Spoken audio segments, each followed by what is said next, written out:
미국 주택시장 회복 속도에 탄력이 붙고 있습니다. 미국의 11월 신규 주택 매매 건수가 38만 건을 기록해 2010년 4월 이후 가장 많은 것으로 추정됐습니다. 실업률 하락에 따른 소비 심리 개선과 사상 최저의 무기지 금리가 주택시장의 회복으로 이어지고 있다는 분석입니다. 중국은 지난해 말 51.3%인 도시화율을 2020년에 60% 이상으로 끌어올리기 위해 40조 위안, 우리 돈 7,200조 원에 이르는 대규모 투자에 나설 방침입니다. 선진국 경제 부진으로 한계에 부딪힌 수출 주도형 경제를 내수 중심형으로 전환하기 위해 도시화를 새 동력으로 삼는다는 전략에 따른 것입니다. 엔달러 환율이 지난해 4월 이후 20개월 만에 85엔을 돌파했습니다. 적극적인 통화 완화 정책을 통해 경기 부양에 나서겠다고 공언한 아베 신조 자민당 총재가 오늘 일본 총리에 취임하면서 매도세가 유입된 영향입니다. 아베 총리는 엔달러 환율이 90엔은 돼야 한다며 환율 목표치까지 제시해 일본 중앙은행의 금융 완화를 직접 압박하고 있습니다. 삼성전자가 3분기에 이어 4분기에도 영업이익 9조 원에 육박하는 사상 최대 실적을 기록할 것이라는 전망이 나오고 있습니다. 애플의 아이폰 5 출시로 4분기 실적 둔화 우려가 있었음에도 갤럭시 노트 2의 판매 실적이 예상보다 좋았기 때문입니다. 안녕하십니까. 오늘자 내일장의 최혜린입니다. 코스피는 2000선 부근에서 상승세가 이어지고 있습니다.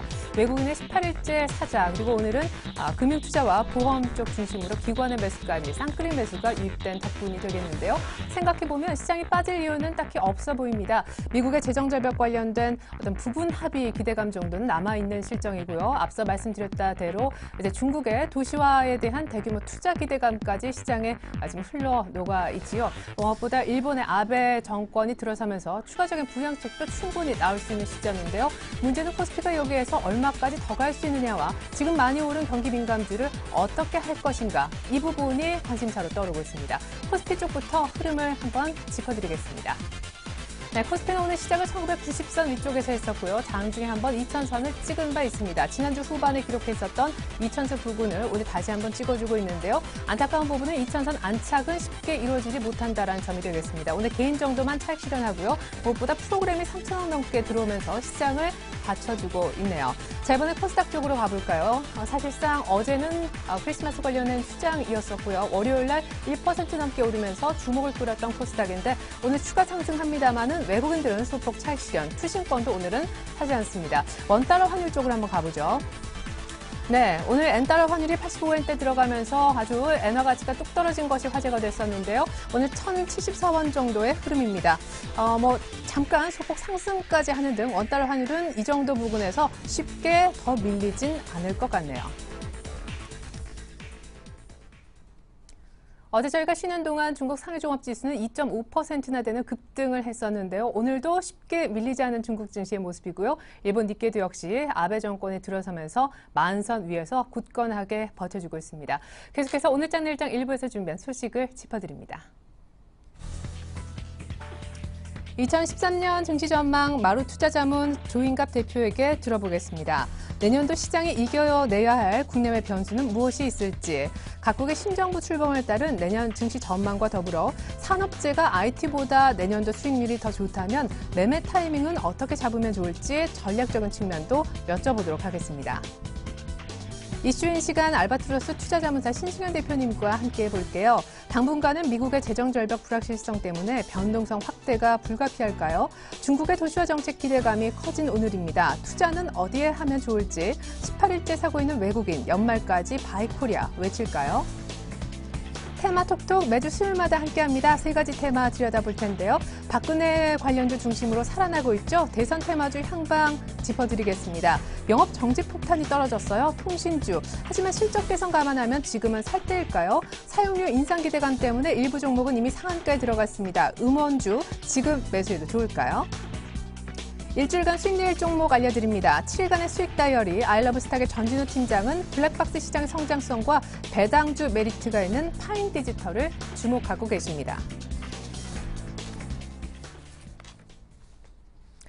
네, 이천선 부근에서 올해 어느 정도 시장은 마무리 지어질 모습인데요. 계속해서 내년도에는 증시가 어떤 모습을 보일지, 어떻게 투자하면 좋을지 미리 들어보는 시간 갖도록 하겠습니다. 2013년 증시 전망, 오늘은요, 마루투자자문 조인갑 대표님 연결해서 자세히 들어보도록 할게요. 대표님 처음 뵙겠습니다. 안녕하세요. 네, 안녕하십니까. 네. 예. 2000 부근 정도에서 마무리된다면 사실상 뭐 산타랠리를 맞았다라고도 볼 수 있는 지수대인데 문제는 여기에서 얼마나 더 갈까 하는 부분 아니겠습니까? 1월 효과 얘기도 오늘 조금 나오는 것 같은데요. 내년도 시장 밴드 정도만 먼저 좀 여쭤볼게요. 내년도에는 그 상반기를 기준으로 할 때요. 한 지금 1980에서 그다음에 이제 2040포인트까지 지금 보고 있고요. 충분히 그 시장 자체 유동성이 풍부하기 때문에 유동성 장세로 좀 움직이는 시장이 좀 지속되는 것이 아닌가 이렇게 좀 예상하고 있습니다. 무엇보다 1월 효과 얘기하시는 분들은 뭐 우리를 포함해서 이제 각국의 신정부가 출범했기 때문에 뭔가 신정부가 경기를 살리기 위해서 부양책을 내놓을 것이다. 증시에도 이제 그런 기대감이 있을 것이다라는 논리를 펴고 있는데 어떻게 그 부분은 생각을 하시는지요? 말씀하신 게 좀 맞고요. 일단은 이제 글로벌적으로 보면은 지금 정권 1년 차에 들어가는 데가 곳곳에 나타나고 있거든요. 미국 같은 경우도 이제 오바마 정권의 2기에서 1년 차고요. 중국 같은 경우는 이제 후진타오의 10년 차를 마무리하고서 새롭게 시진핑 1년 차로 들어서고 있고요. 아베 같은 경우도 일본의 아베 같은 경우도 총리 1년 차이고 국내 같은 경우는 박근혜 대통령이 될 분도 1년 차에 따라서 이분들이 나올 수 있는 것이 본격적인 경기 부양 카드를 갖고 나올 수 있는 것이 아닌가. 그렇다 그러면 아직 대선 효과는 마무리된 것이 아니라 본격적으로 시작도 안 된 상태이기 때문에 이분들 중심으로 인해서 경기 부양책이 전행된다면 충분히 유동성 장세를 이어지는 상승세가 1월 달에 나타날 개연성이 있다. 이렇게 좀 말씀드릴 수가 있는 거죠. 예. 자, 그러면 내년도 시장이 이겨내야 될 변수는 없는지 이 부분 먼저 체크해 보고요. 뭐 상저하고 어떻게 보시는지 또 2040 보시는 구체적인 이유도 여쭤보도록 하겠습니다. 일단 미국의 이 재정 절벽, 이 연내에는 합의가 좀 어려울 것 같은데 한 부분 합의 정도 하고 내년 초 또 기다려야 하는 겁니까? 유럽 쪽은 어떻게 될까요? 말씀하신 것처럼 진행될 가능성이 크고요. 이제 금년에 이제 시기도 얼마 안 남았고요. 부분적으로는 제가 볼 때 이제 부분 합의로서 이제 끝날 것 같고요. 결국 미국의 재정 절벽이 된 이슈는 내년 정도 가야지만이 어느 정도 일단락되는 걸로 지금 예상되고 있고요. 그리고 이제 중요한 것들이 이제 중국 같은 경우인데 중국에는 경기 회복을 바탕으로 해서 경제 지표들이 개선되는 것들, 그리고 이제 미국과 중국 G2가 개선될 경우에 유럽의 재정 위기 같은 거는 좀 리스크 요인들이 감소하는 것이 아닌가. 그래서 이제 최근에 얘기된 게 유럽 같은 경우는 테일 리스크라고 그러는데 그런 쪽인 잔재 요인들 분들은 좀 부분적으로 줄고 있다. 이렇게 좀 말씀드릴 수가 있고요. 특히 미국 같은 경우는 재정 절벽의 이슈가 현재는 부각되고 있지만 내용적으로 살펴본다면 가장 핵심적인 내용은 주택시장의 회복하고요. 그다음에 고용시장의 개선 그리고 그로 인해서 소비 심리가 개선되는 거거든요. 근데 이런 동시다발적인 내용 자체가 현재 진행되고 있기 때문에 그렇다 그러면 이 재정 절벽 이슈의 내용은 내년 상반기나 초째는 다소 좀 수그러들 개연성이 높다. 이렇게 좀 말씀드릴 수 있어서요. 제가 볼 때는 긍정적 이슈가 내년 대외 변수에 조금 더 높아질 가능성이 많다고 말씀드릴 수가 있습니다. 예. 그러면 국내 어떤 우리 시장의 변수는 어떤 것이 있을지 사실 뭐 다른 국가도 마찬가지지만 우리도 이제 신정부가 들어서면서부터 경제 민주화 얘기도 있고요. 부양책을 한다면은 또 어떤 기업들이 조금 혜택을 볼지 관심도 커집니다. 사실 수치가 좀 개선되는 이 펀더멘털이 정말 좋아져야 최근에 급격히 좋아진 산업재 섹터들도 추세적으로 갈 수 있겠다 싶은데 국내 변수도 좀 들어보죠.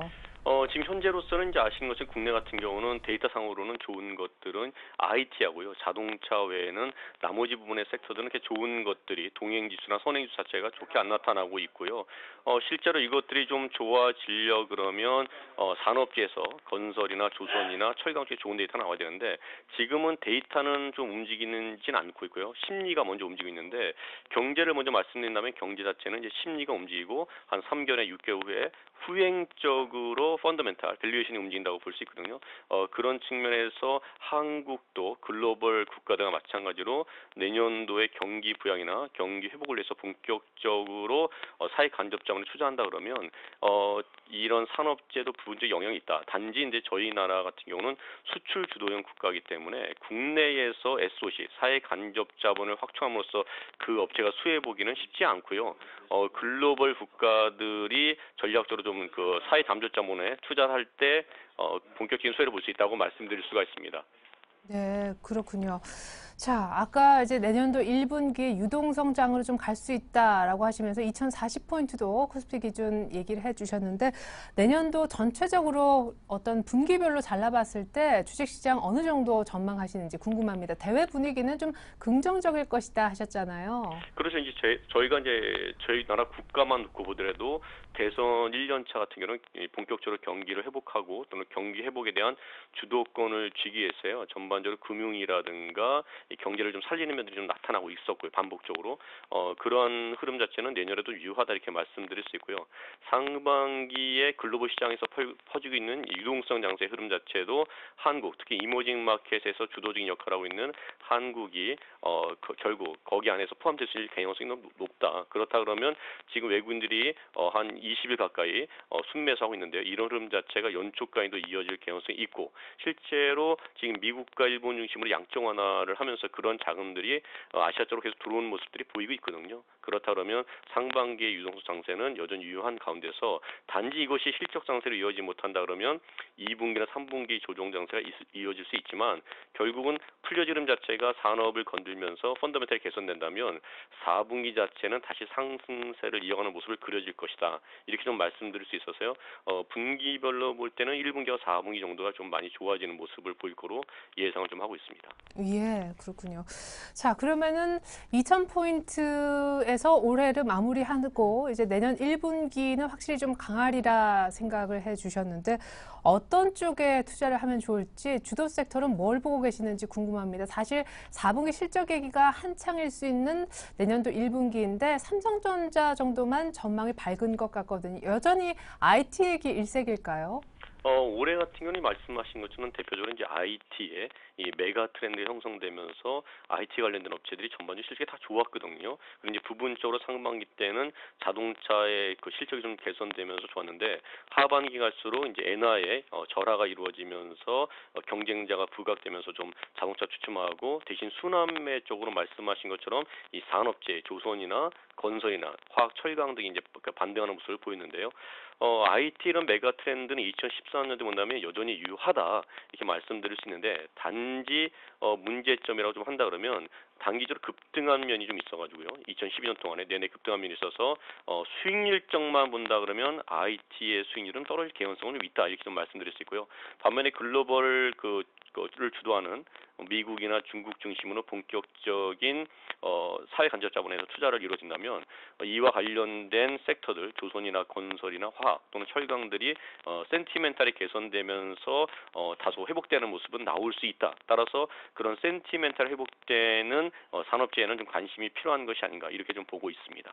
예, 그러니까 IT는 여전히 내년도에도 좋은데 문제는 투자 수익률 측면에서 산업재가 조금 더 빠르게 수익을 낼 수 있어 보인다라는 얘기셨잖아요. 그러면 산업재는 어떻게 좀 매매할 수 있는지요?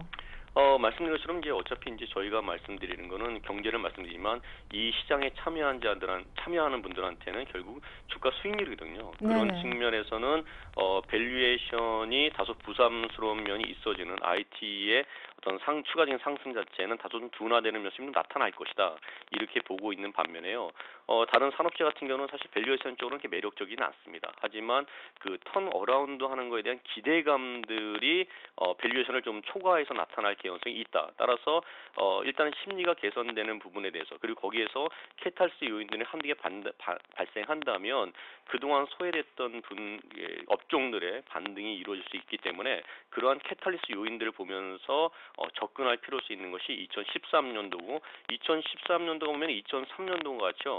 좀 10년 후의 모습과 같이 이 변곡점 국면이 있습니다. 그 당시 때도 이제 IT가 한 3년 정도의 호황을 누리다가 2002년도하고 2004년도에 좀 고생했지만 결국 2004년도에 산업재해의 흐름이 올라가는 모습을 보였거든요. 따라서 2013년도도 과거 10년 전처럼 약간 변곡점의 역할에서 특징적인 섹터를 부각하기는 굉장히 좀 어려울 겁니다. 어렵지만 한 5년이나 10년 주기를 본다 그러면 결국 IT가 주도한 흐름 자체가 어떤 생산된 가처분의 소득이 개인들한테 들어가면서 사회 전반적으로 돌아가는 내용이 좀 소비가 살아나는 것이 있고요. 그리고 그런 분위기를 살기 위해서 적극적으로 정부가 가담하는 모습이 나타난다 그러면 2013년도에 산업재 쪽은요 센티멘탈이 개선되면서 주가의 변동성이 커지는 그런 모습으로 나타날 것을 예상하고 있어서요. 결국은 타이밍을 좀 잘 잡는 게 중요하다. 이렇게 좀 말씀드릴 수 있는 거죠. 예. 이제 정말 끝으로 그 타이밍 잘 잡는 법만 좀 여쭤볼게요. 산업재 타이밍을 어떻게 잘 잡아야 될, 이미 잘 잡은 타이밍이다 하셔가지고 지금 고생을 아주 오랫동안 하시는 분들이 산업재 쪽의 투자자분들 많이 계시잖아요. 계속해서 이제 담고 계신 분들은 좀 고생을 했는데요. 최근에 들어온 분들은 좀 수익이 좀 나고 있고요. 그리고 이제 내년 같은 경우도 분명히 이쪽에서 이제 펀더멘털이 못 따르면 기간 조정이 일시적으로 있을 수 있지만 결국 그 기간 조정이 발생 후에 산업지에서 나타나는 여러 가지 정부의 적극적인 투자가 있을 경우는 그쪽 분야에서 다시금 한번 그 펀더멘털이 개선되는 요인들, 다시 말씀드려 턴어라운드 요인들이 발생할 여지가 있거든요. 그럴 경우에 충분히 시장의 주도주로 뭐 1년 내내 하긴 좀 어렵겠지만 부분적으로 반기 정도는 나타날 수 있다. 그렇다 그러면 그 부분을 가지고서 좀 집중적으로 투자하면서 국내의 어떤 변동성을 좀 극복해야 되는 것이 아닌가 이렇게 좀 보고 있습니다. 예, 그러면은 일부에서는 좀 최근에 너무 빠른 시간 내에 많이 올랐다라고 얘기하면서 산업재에 대한 비중 축소 내지는 일부 현금화를 외치는 쪽하고는 정반대 의견이신 거군요. 예, 저는 그렇게 보진 않고요. 오히려 기술적 조정이나 조정이 나온다 그러면 오히려 좀 비중을 좀 이제 실어야 될 것이 아닌가. 그리고 아직까지도 그게 많이 갖고 계신 분들이 많지 않거든요. 예. 일부에서 하고 있기 때문에 여전히 이쪽에 턴어라운드 내용만 나온다면 빠르게 회복될 거로 예상을 하고 있습니다. 네. IT보다 더 빠른 수익률도 내년도 기대가 되는 산업재 조정 시 비중 확대 기회를 노려보자 이런 전략까지 주셨습니다. 마루투자자문 조인갑 대표와 함께 내년도 증시 전망 해봤습니다. 말씀 감사합니다. 잘 들었습니다. 네, 감사합니다. 새해 복 많이 받으세요. 네, 고맙습니다. 네.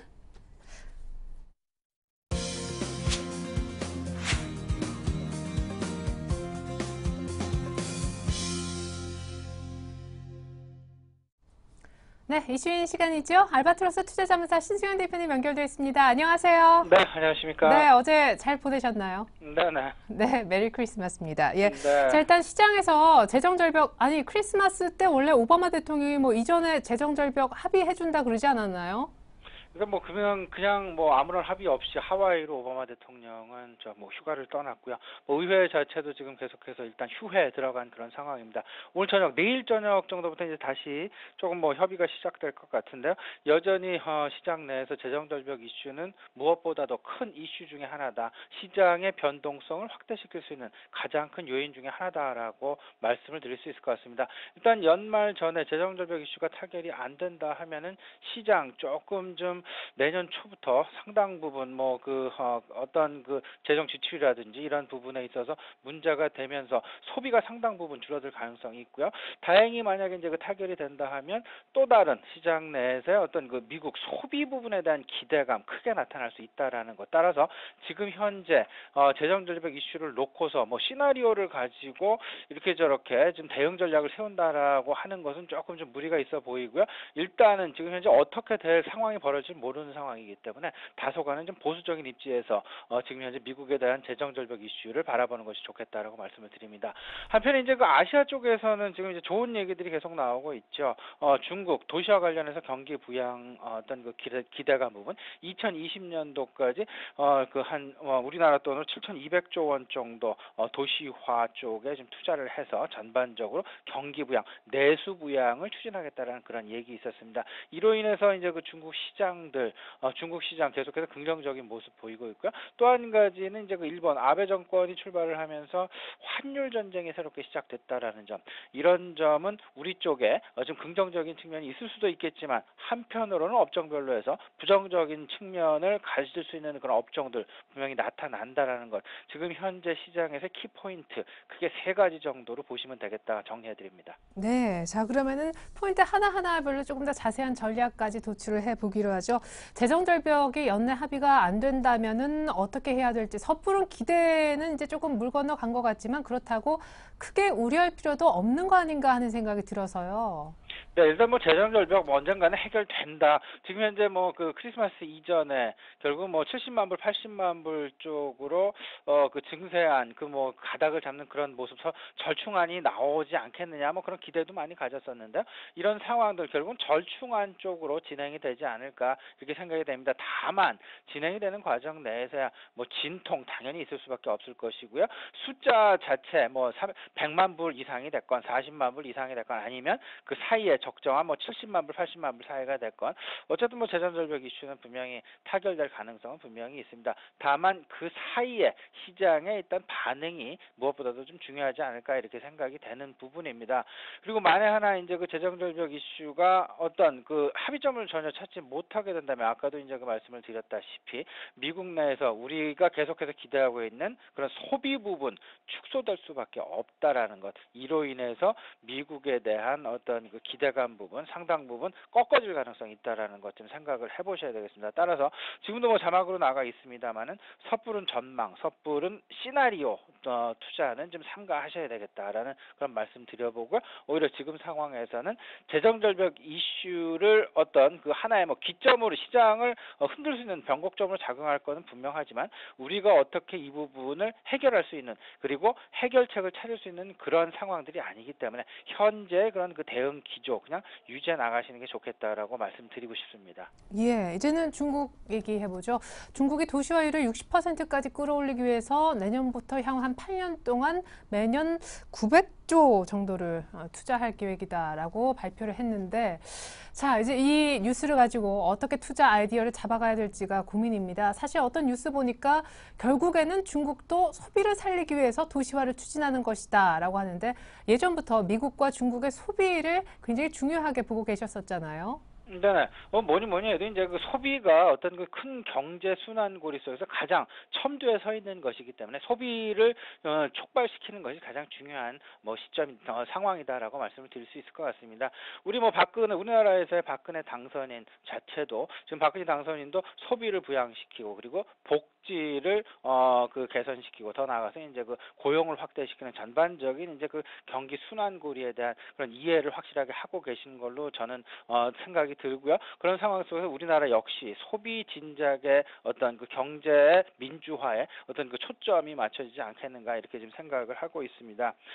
중국 지금 뭐니 해도 계속해서 이제 도시화 얘기들이 많이 나오고 있죠. 그 도시화 부분, 도시화를 하려고 하면 아무래도 이제 그 인프라스트럭처 쪽에 이제 그 투자가 상당 부분 진행이 될 것이고요. 그렇다면 이와 맞물리는 어떤 그 업종 그리고 그 우리나라의 그 종목에 대한 수혜 부분 분명히 나타날 것입니다. 다만 이제 그 중국이 이 부분에 대해서 우리나라가 지금 참여를 할 것인지 안 할 것인지에 대해서는 아직 확정된 것이 없습니다. 한국 지금 현재 MOU를 그 맺은 단계도 아니고 MOU를 맺기 위한 그런 전 단계 과정에 있다라는 것, 이 부분 꼭 좀 참조하셔야 되겠습니다. 따라서 그 전반적으로 보시면요, 구체화에 대한 확인은 필요합니다. 하지만 전반적으로 경기 민감주는 긍정적인 작용을 할 것이다. 따라서 결론적으로 본다면요, 방금도 이제 그 최혜리나 앵커 말씀하셨다시피 뭐니 해도 소비 진작을 위한 이런 전반적인 도시화 부분 생각을 하고 있다는 것,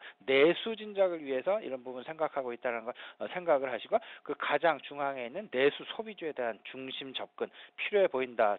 중국 역시 마찬가지라는 말씀 드리고 싶습니다.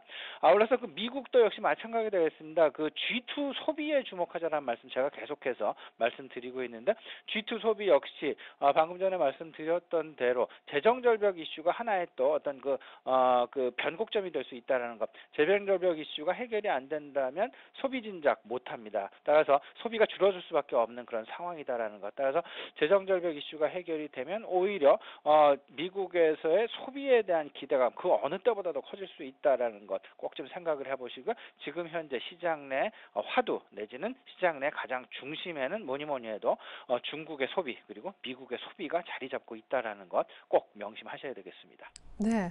마지막 이슈로 잡아주셨던 일본의 아베 정권 출범 얘기를 좀 해보죠. 이른바 아베 효과로 원화 강세, 이것이 외국인들의 수급을 불러오고는 있는데 아베 총리가 엔달러 90엔은 돼야 우리 일본의 수출 기업이 살아날 것이다. 이렇게 환율 목표치까지 못을 박아놓은 상황 아니겠습니까? 아주 우리 자동차주에는 피해가 예상이 되는데 아까 업종별로 조심해야 된다고도 하셨는데 전략 좀 부탁드릴게요. 네, 그 부분도 마찬가지겠지만 역시 이제 일본에서 그 아베 총리가 그 물가 성장률, 물가 상승률도 역시 2% 이상으로 좀 될 가능성이 있다라는 그런 말도 좀 내비친 것이 생각이 납니다. 통상적으로 경제 정책을 폄에 있어서 물가 상승은 좀 자제하려는 그런 목표들 많이 세우고 있는데 오히려 돈을 많이 풀었기 때문에 당연히 물가 상승률 어떻게 막을 방법이 없다라는 것을 거꾸로 반증하는 것이 아닌가 싶습니다. 이 얘기는 무슨 얘기냐면요. 물가 상승보다 경제 성장이 더 우선된다라는 그런 얘기. 다시 말씀을 드리면 경제 성장이 어느 정도 물가 상승을 야기하더라도 이런 부분은 감내하자라는 얘기로 들립니다. 지금 현재 일본 상황 그 어느 때보다도 강력한 경제 성장 드라이브 정책을 펴고 있으며 이에 대한 어떤 그 하나로 나타나는 것이 일본 엔화의 약세 부분, 우리 원화의 강세 부분. 아무래도 그 환약소국이 우리나라 입장에서는 이를 그대로 그냥 그 받아들일 수밖에 없는 그런 상황이 아닐까 싶은데요.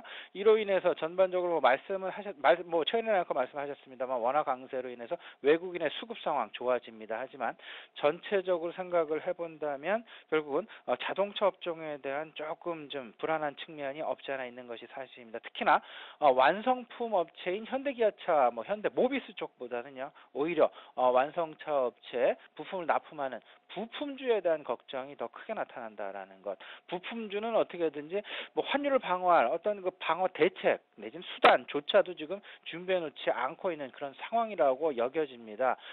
오히려 대형 업체 같은 경우에는 나름대로 환율을 방어할 수 있는 그런 방법들 강구가 가능할 텐데요. 중소기업들 아무래도 좀 이런 상황에서는 조금 빨개 벗고 있는 그런 상황이다라고 좀 보셔야 될 것 같은데요. 따라서 원화 강세 부분 계속해서 주목하셔야 되겠고요. 이런 오늘 제가 말씀드렸던 그런 세 가지 큰 그림에서 이슈 부분 아무래도 내년 1, 2월까지도 계속될 가능성이 있다라는 거 꼭 염두하시고요. 올 연말 연초 큰 그림 그리실 때 방금 말씀드린 세 가지 재정 절벽 이슈, 그다음에 중국의 도시화, 그다음에 일본의 아베 정권 출범과 발을 맞춘 환율 관련된 전쟁 부분 꼭 큰 그림에서 생각을 하셔야 되겠습니다. 예. 자, 그렇다면 현 시장 분위기에 맞춘 전략 궁금한데 여전히 442 전략을 유지하고 계신지요? IT보다 산업재 쪽에 향후 투자 수익률이 좀 더 빠르게 날 수 있다는 얘기도 있는데 이 부분은 조금 의견이 지금 분분하게 갈리는 것 같습니다. 대표님은 어느 쪽이신지요? 예, 제 개인적인 생각은 442 전략을 그대로 갖고 가시는 게 좋지 않나 이렇게 생각이 됩니다. 일단 우리나라 상황을 일단 장기 저성장 국면에 들어갔습니다. 그렇다면 장기 저성장 국면 속에서 종합주가지수가 얼마만큼 그 상승을 할까는 조금 좀 물음표를 갖게 하는 그런 상황이고요. 하지만 상황에 따라서 업종을 잘못 짚게 되고 업종 선택을 잘못하게 된다면 종합주가지수의 방향과는 전혀 다른 방향으로 움직일 가능성이 있습니다. 내가 가진 계좌만 거꾸로 코스피는 보합 수준을 유지하고 있는데 내가 가지고 있는 계좌만 마이너스를 연일 낼 수 있는 그런 상황들 야기를 시킬 수도 있다라는 점 꼭 좀 명심하시고요. 그 442 전략이라는 부분이 이렇습니다. 대형주 한 40% 그리고 중소형주 한 40% 정도 그리고 나머지 현금 20% 정도인데요. 그 대형주 40% 속에서는 큰 IT 중심 지금 현재 시장의 그 시가총액 중심으로 조금 좀 접근하실 필요가 있다 말씀드립니다. IT 중심 그리고 자동차도 플러스 정도 어느 정도 좀 넣어두시되요. 철저하게 완성차 중심으로 넣고 싶다면요. 그리고 경기 순환 중심으로 해서 순환매 중심으로 경기 순환주는 조금 넣으시는 게 어떨까? 한 10에서 20% 정도 넣으시는 게 어떠실까? 이렇게 좀 생각이 됩니다. 철저하게 경기 민감주는 순환매 차원에서만 넣자. 그래서 사고 샀다 팔았다 하는 그런 과정 계속해서 반복을 하자라는 말씀 좀 드려보고요. 중소형주 같은 경우는 한 40% 비중인데 특히나 IT 설비 투자 관점 뭐 좀 생각을 해보셔야 되겠고요. 전반적으로 뭐 내수주 그리고 배당 관점도 생각을 해보셔야 되겠고요. 이런 상황들 따져본다면 연초에 뭐 신규 정책에 대한 기대감도 있을 것이고요. 큰 그림에서 중소형주 종목 철저하게 실적 위주로 그리고 정책 위주로 그리고 실질적인 가시화 위주로 중소형주는 포트폴리오를 형성을 해야 되겠다로 보셔야 되겠습니다. 예, 알겠습니다. 이렇게 해서 현 시장에 발맞춘 포트폴리오 전략까지 들어봤네요. 알바트로스 투자자문사 신승현 대표와 함께 이슈인 시간 진행해봤습니다. 대표님 분석 감사합니다. 감사합니다.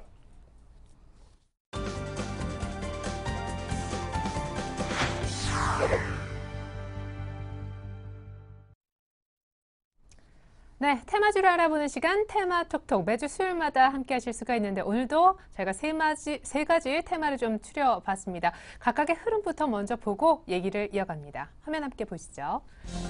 자, 정치 테마주 빼놓고 얘기할 수 없습니다. 오늘 무상교육 이제 확대, 이쪽 복지 쪽 확대 얘기가 나오면서요. 보령메디앙스 아가방 컴퍼니, 특별히 보령메디앙스 많이 뜨고 있네요. 우리들 제약과 우리들 생명과학 그리고 안랩과 솔고바이오 등 기타 다른 정치 관련주도 함께 좀 올라오는 그런 모습을 보여주고 있습니다. 자, 이번에 통신주가 되겠는데요. 자, KT와 LGU 플러스 그리고 SK텔레콤 혼조 양상으로 진행이 되고 있네요. LGU 플러스의 경우는 상승 반전에 일단 성공을 했는데요. 통신주 일단 영업 정지와 과징금까지 맞았죠. 불법 보조금 준다 해서 방통위로부터 중징계를 받은 상황. 하지만 주가는 일부 상승 턴하는 종목도 있어 보입니다. 매매는 어떻게 하면 좋을까요? 자, 이번에는요, 음원주 살펴드리겠습니다. 이제 온라인 음원 사용료가 내년에 2배까지 뜰 수 있다는 소식 나오면서 로엔과 소리바다 KT뮤직은 일제히 소위 점 상한가에 들어가 상한가가 풀리지 않는 상황이 되겠고요. 먹스로 유명한 네오위즈 인터넷도 7%대 급등, 네오위즈도 1.6% 정도 상승을 해주고 있고요. 자, 그리고 여기에 이제 더한다면요, 오늘 예당도 소폭이지만 올라주고 있습니다. 네, 정치 테마주부터 대응법을 좀 챙겨보도록 하겠습니다. 텐스탁의 김선윤 대표부터 만나보죠. 대표님 안녕하세요. 네, 안녕하세요. 네, 오늘 박근혜 테마만 오르는 줄 알았는데 지금까지 참 힘들었었던 문재인 테마 또 안철수 테마 같이 좀 올라오네요. 무슨 이쪽에도 이슈가 있는지요? 일단 뭐 박근혜 테마주들이 올라가는 이유에 대해서는 뭐 대선이 이제 승리를 했기 때문에 그 결과라고 볼 수가 있겠는데 오히려 문재인주와 이제 안철수 관련주들이 상승하는 점이 굉장히 좀 눈에 띄고 있습니다. 그래서 오늘 뭐 문재인주 관련주들은 이제 상한가 대부분 좀 안착하는 모습 보여주고 있고 안철수도 같은 모습인데 일단 문재인주 관련주들은 단기 낙폭에 의한 좀 상승권이기 때문에 일단은 좀 패배 충격을 벗어나는 모습은 아직은 전 아니라 보고 있고 오히려 요즘 단기적인 그냥 매도 전략을 통한 그런 흐름이라고 보고 있습니다. 그래서 절대적인 접근은 좀 아니라고 말씀을 좀 드리겠고요. 그다음 안철수주 관련해서 말씀을 좀 드리자면은 자, 정계 개편 기대감이 있죠. 일단 내년 4월에 보궐선거가 있습니다. 근데 그 전에 일단 창당 가능성이 있기 때문에 이제 새로운 세력으로서 자리매김할 수 있는 그런 흐름이기 때문에 안철수 관련주들이 일단 상승을 다시 한번 낙폭 과대를 통해서 상승하고 있지 않나 이렇게 보여집니다. 그래서 최근에 이제 박근혜주는 오히려 새롭게 이제 무상 교육이나 이제 새로운 이제 정부 논의에 따른 이제 추가 상승 가능성이 있기 때문에 향후 접근하시기에는 오히려 박근혜주가 낫지 않나 좀 이렇게 보고 있습니다. 예. 자, 그렇다면 박근혜 관련주 중에서 지금 주목해 볼 수 있는 종목을 한두 가지 사실 많으면 많을수록 좋겠지만요. 또 선택과 집중이 필요한 때 아니겠습니까? 한 두 종목 정도만 추천 부탁드릴게요. 네, 그렇죠. 제가 이제 두 종목 금강공업하고 이제 이지를 좀 말씀드릴까 해요. 금강공업은 일단 박근혜 대선 후보가 이제 예비 대통령이 이제 지방 재정 건정성 강화를 위해서 원주 등의 10개 혁신도시 설정 얘기가 있었는데 그거에 대해서 일단 빠르게 일단은 시작을 하겠다는 얘기가 나와줍니다. 그래서 금강공업 같은 경우는 그 알루미늄 관련한 이제 제조업체인데 그쪽 혁신도시 관련해서 꾸준하게 좀 매출이 늘어나고 있고 또 하나 그 최근 들어서 이제 급격한 상승 이외에도 추가적인 상승이 나올 수 있는 부분이 그 실적에 대한 부분이 굉장히 좀 양호하기 때문에 아직도 현재가 14,500원임에도 불구하고 PER이 7밖에 안 되는 수준 또 올해 실적은 이미 굉장히 실적 대비해서 저평가돼 있다는 거예요. 그래서 올해 실적 대비해서 퍼가 10만 적용해도 한 18,000 12,000원까지는 가져야 되기 때문에 그런 흐름이 좀 굉장히 양호하다 보여지고 있고요. 또 하나 이제 이지 관련해서는 일단 박근혜 인맥주입니다. 동생 박지만 회장이 이제 운영하고 있는 회사인데 일단 실적이 그나마 가장 양호합니다. 또 하나 체크 포인트로 확인할 거는 박근혜 관련주이기도 하면서 철강 업종 중에서도 그나마 조금은 그 업황을 타고서 상승할 수 있는 그런 흐름이 좀 보입니다. 그래서 이지에 관련해서는 조금이나마 좀 박근혜 관련 특히 인맥주이기 때문에 버리지 않고 끝까지도 갈 가능성이 있습니다. 그래서 조금 관심 있게 보실 분들이라면 매수가는 한 4만 원 초반대가 좋을 것 같고요. 목표가는 5만 원 잡고 대응하시면 좋을 것 같습니다. 네. 자, 박근혜 대선 이제 거의 뭐 당선인이죠. 대통령 당선인 관련은 관심 가져볼 만한 종목 두 가지, 금강공업과 이지였습니다. 안철수 관련된 테마라든가 문재인 관련된 테마주들은 그럼 어떻게 매매하면 좋을지. 아까 안철수 관련된 테마는 뭐 보궐선거 전에 창단 가능성도 주목해야 된다라고 하셨는데. 그렇죠. 근데 안철수 관련주들이 지금 현재 오늘 장 초반에는 별다른 움직임이 없었는데 갑자기 장 후반부터 갑자기 급격하게 상승을 합니다. 일단 지금 안철수 씨가 지금 외국에 나가 있는 상태에서 아마 들어온다면은 새로운 정당, 일단 현재 시점으로 보는 관점에서는 민주당이 일단 거의 지금 거의 무너지고 있는 상태, 새로운 지도자가 필요한 상태이기 때문에 안철수가 민주당 쪽으로 가진 않을 것 같고 새롭게 정당을 지금 만들 가능성이 높습니다. 그래서 그 시점을 더불어서 안철수 의원이 들어온다면은 다시 한번 새로운 정당이 창설해 주면서 그 기대감 때문에 좀 상승하는 것으로 보입니다. 그래서 안랩 같은 경우도 다시 한번 조금은 꾸준하게 다시 차트가 바닥 32,000원까지 바닥을 찍고서 상승하고 있는 흐름이 조금은 보이기 때문에 관심 있게 보시되 너무 지속적인 관심은 조금 힘들 것 같고요. 조금 매수를 하신다면은 비중을 아주 적게 잡으셔서 매수하신다면은 좀 안전한 투자가 되지 않을까 좀 보여집니다. 네. 자, 박근혜 관련된 관심 종목으로 금강공업과 이지, 그리고 안철수 관련된 일부 종목도 가볍게 트레이딩 정도는 가능한 시점이다라는 분석 들어보았습니다. 텐스타 김선현 대표님의 팁이었습니다. 조언 감사합니다. 네, 감사합니다. 네, 계속해서 이슈가 되고 있는 통신주와 음원주 차례로 대응법을 역시 챙겨보겠습니다. 통신주는요, 유진투자증권 압구정지점 정승현 과장님께 여쭤보기로 하죠.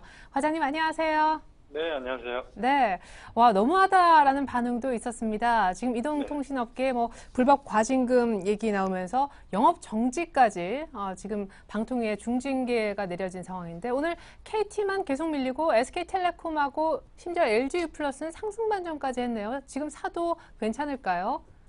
네, 전반적인 이유들은 앵커분께서 거의 설명을 해주셨는데, 일단 방통위의 중징계 이런 부분들이 약세연을 조금 아침에는 이어가는 그런 모습을 보여줬고요. 3사 합계 66일간의 그 순차적 영업 정지 그리고 119억 원의 과징금이 내려지면서 전반적인 흐름 자체가 약세 흐름을 이어갔지만 아무래도 이제 각 증권사에서 어떤 대응 전략들을 빠르게 이제 내줬는데 아무래도 마케팅 비용의 감소 효과가 충분히 이어질 수 있다라는 점에 있어서 매수 추천 의견이 나오면서 어느 정도 낙폭을 축소하는 그런 모습을 보여주고 있습니다. 일단 아무래도 내년 마케팅 비용은 충분히 감소가 될 것 같습니다. 그런 부분들에 있어서 아무래도 단기적으로는 충분히 긍정적인 영향을 미칠 것 같고요.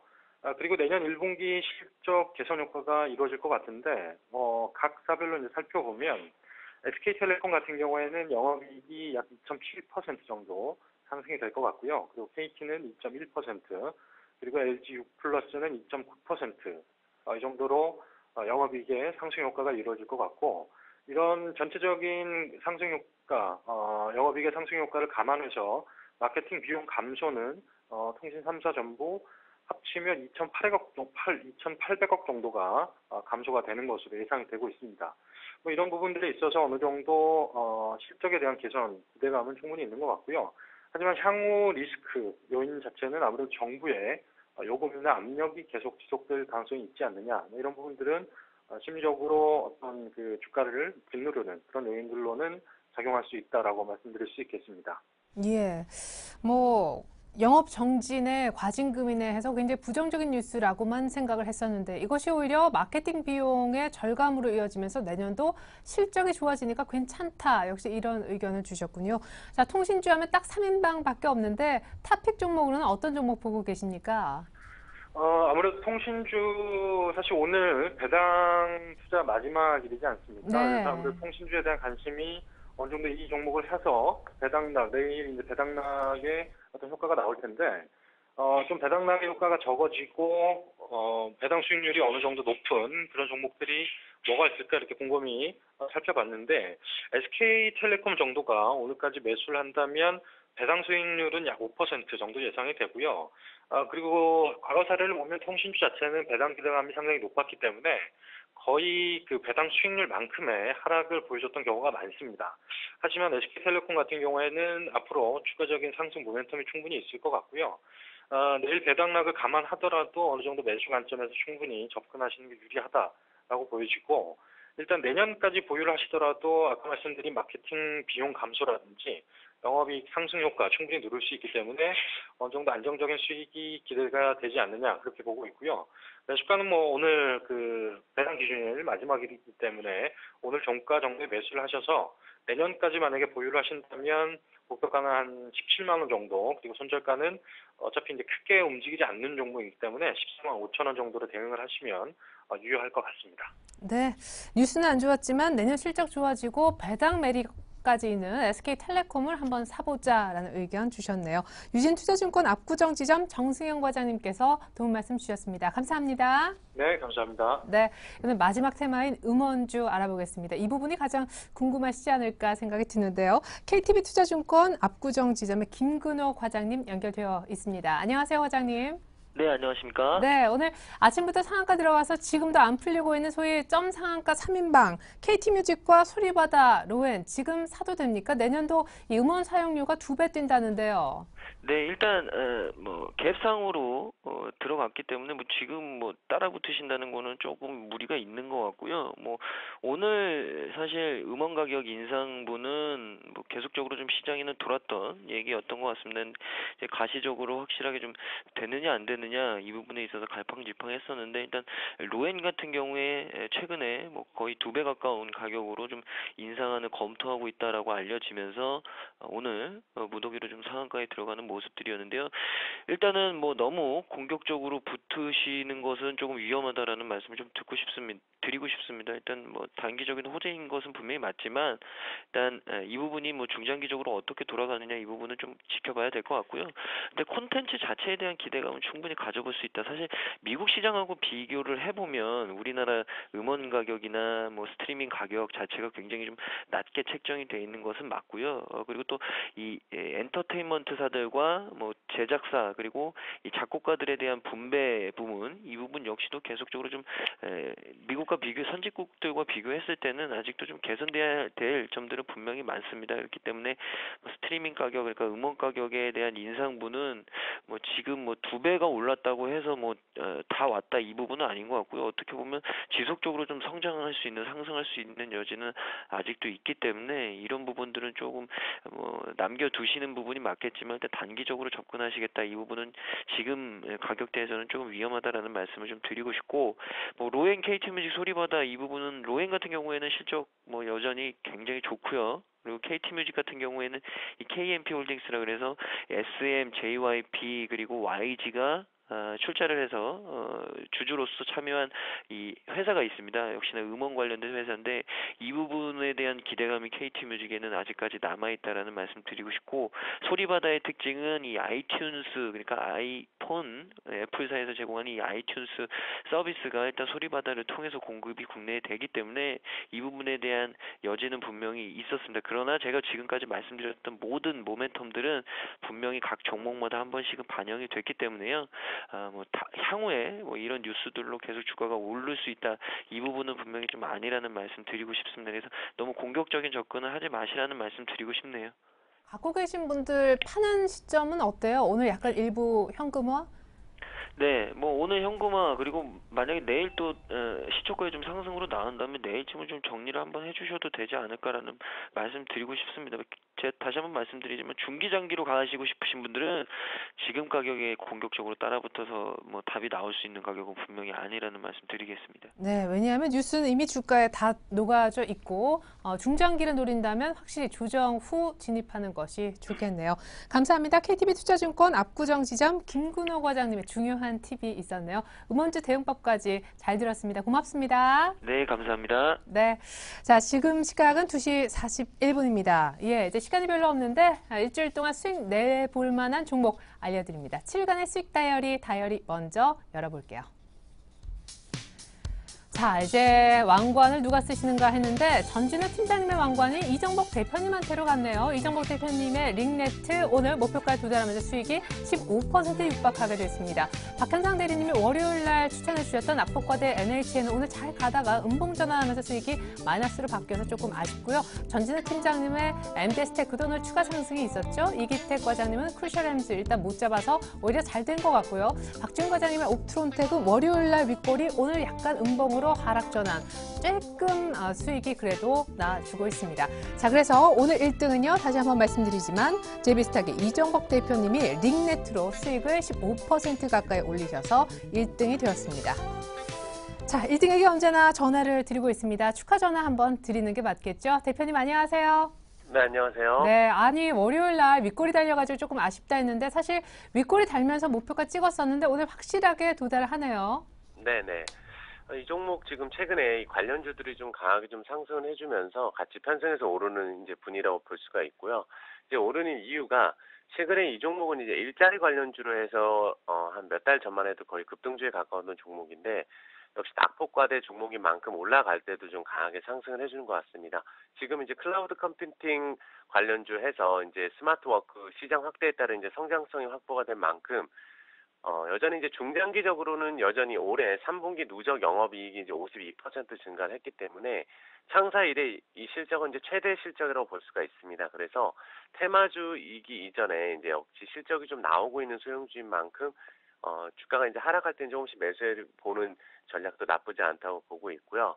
여전히 이제 이 일자리 관련해서 이런 테마주 같은 경우는 계속 앞으로도 좀 부각이 될 수 있는 종목인 만큼 그 배당 매력도 있는 것을 좀 판단하고 있습니다. 그래서 좀 기존에 보유하고 있으신 분들은 오늘 고점이 좀 강하게 상승을 해서 거의 이 종목도 한 11% 상승을 했었는데 매도를 못 하신 분은 많이 홀딩을 하고 있다면 일단 2,500원을 목표로 한번 대응해 보시기 바라고, 익절가 같은 경우는 일단 종가상으로 2,300원을 이탈할 경우에는 제가 기존에 목표가를 제시했을 때 2,300원을 만약에 종가상 이탈한다고 한다면 한번 눌렸다 갈 수가 있기 때문에 그 가격을 익절가로 좀 보고 대응하시면 될 것 같습니다. 네, 축하드립니다. 1등 하신 거예요. 링네트 목표가 2,500원, 선절가 2,300원으로 수정해서 대응 부탁드린다고 얘기를 또 들어봤네요. JB스탁의 이정복 대표님과 함께 했었습니다. 감사합니다. 네, 감사합니다. 네, 그리고 크리스마스 전에 왕관을 쓰셨던 MD스테크 추천해 주셨던 분이죠. 전진우 팀장님도 이어서 만나볼게요. 팀장님 안녕하세요. 네, 안녕하세요. 네, 오늘 상승폭이 조금 반납돼서 아쉽긴 한데 밀리지는 않네요. 간단한 AS와 오늘 추천주도 하나 좀 들려주시죠. 예, 알겠습니다. 그 종목 소개드렸던 시점에 이제 하방으로 좀 시장 열려 있고 그러다 보니까 수급 내용이랑 기술적인 움직임에 좀 초점 두고 전략적으로 이제 소개드렸던 자동차 전장 쪽에 투자하는 소프트웨어사였는데요. 한 7, 8거래일째 좀 안정적인 움직임 줬고 이후에 이제 보험 투신권에 또 골고루 또 기간수 추가적으로 이어지는 모습이고요. 현재 오전에 한 14,000원대에서 물량대 걸려서 횡보하는데 단기 매매하시는 분들은 현재에서 수익 실현하시고 시장 반등 이후에 다른 종목 교체 매매하시는 것도 무난하고요. 조금 더 길게 보시는 분들은 14,300원대까지 무난히 상승할 것으로 보여지니까 다양스럽게도 하방보다는 상방으로 열려 있으니까 시청자분들 개인별 포트 구성하시는 데서 좀 효율적인 매매하실 수 있도록 선택적으로 매매하시면 되지 않을까 싶습니다. 네, 한 8% 가까이 수익 봤는데 이 정도에서 정리해도 괜찮겠다라는 AS 들어봤습니다. 오늘 추천주도 자동차 관련된 종목이라면서요? 네, 그렇습니다. 오늘 종목 소개드리면 좀 한 해를 넘기는 종목이 될 텐데요. 자동차 전장 쪽에 투자하는 회사로 MDS 소개드린 것처럼 파인 디지털 역시 2000년도 이후에 코스닥 상장 이후에 2005년도부터 본격적으로 내비게이션 사업을 시작을 했고요. 2005년도부터 지난해부터 거치형 내비게이션뿐만이 아니라 매립형 내비게이션 그리고 블랙박스 사업을 시작을 하면서 토탈 솔루션을 좀 제공을 하고 있습니다. 좀 짧게만 얘기 드리면요. 특히 블랙박스 시장에 대해서는 올해 자동차 등록대수 한 1,900만 대 정도로 추정을 하는데 현재 블랙박스 시장 규모가 한 120만 대예요. 그럼 비율 따지면 6.3%죠. 그래서 유사한 내비게이션의 경우 현재 차량 보급률이 한 70%를 넘어서고 있는 모습을 감안하면 블랙박스 시장 역시 최소한 2, 3년간 한 연 100% 이상의 성장세 유지될 것으로 보여지고요. MDS 파인 테크놀로지의 재무구조 좀 잠깐 살펴보면 그 영업이익 흑자로 돌아서 2009년도 이후에 계속 플러스 잉여금을 창출해 왔고요. 2006년도 이후 유상증자한 이후로 뭐 별다른 BW나 CB 같은 거 주주의 그 주주 가치를 희석할 수 있는 그 전환 채권을 발행한 적이 없습니다. 그리고 뭐 지속적으로 배당금 지급해 왔고 올해도 주당 한 50원 수준에서 배당금 좀 고려하고 있고요. 기술적 움직임 보시면요. 올해 하반기 들어서 좀 지속적인 좀 차트 크게 볼게요. 하반기 들어서 기관 수급으로 좀 꾸준히 상승을 했었고요. 10월 초에 코스닥 그 시장 좀 가격 조정을 크게 줬었는데 이 종목 뭐 가격 조정이 아닌 그 구간에서의 기간 조정을 좀 보였고 횡보하다가 최근에 다시 상승세 유지하고 있는 모습이고요. 동종 업종인 핑크웨어 뭐 PER 13배에 비하면은 파인 디지털 한 7배 수준이거든요. 현재 가격이. 그래서 밸류에이션 측면에서는 그 파인 디지털 크게 아직 저평가되어 있는 면이 있죠. 그래서 오늘 신고가 노리고 오늘 종가 부근에 접근을 하고요.